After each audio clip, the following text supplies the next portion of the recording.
ایک سوال یہ بھی پیدا ہوتا ہے کہ جب آپ حرم شریف میں داخل ہوتے ہیں تو یہ طواف اللہ پاک کیوں کرواتے ہیں؟ عجیب سا سوال ہے نا بھائی. آپ اللہ کے مہمان بن کے گئے, آپ کی تو خاطرداری بٹھال کے کرانی چاہیے تھی, دستر لگنا چاہیے تھا. یہ اللہ پاک طواف کیوں کرا رہے ہیں اپنے گھر کا؟ آدم علیہ السلام کو جب اللہ رب العزت نے بنایا, فرشتوں کو جب یہ حکم دیا کہ آدم کو سجدہ کرو,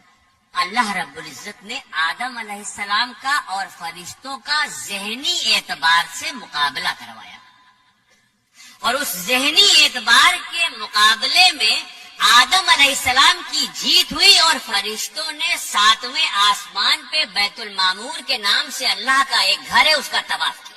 جب اس کا طواف کیا تو اللہ رب العزت کو یہ ادا بہت پسند آئی, اور اسی وقت جبرائیل علیہ السلام کو یہ حکم دیا گیا کہ آدم کو لے کے زمین پہ جاؤ اور بیت المعمور کے ٹھیک نیچے ہوئے زمین پر میرے ایک گھر کی تعمیر کرو, تاکہ میرے بندے اگر مجھ سے اپنے عشق کا اظہار کرنا چاہیں یا اپنی کسی غلطی کا کفارہ دینا چاہیں تو میرے گھر کا طواف کریں.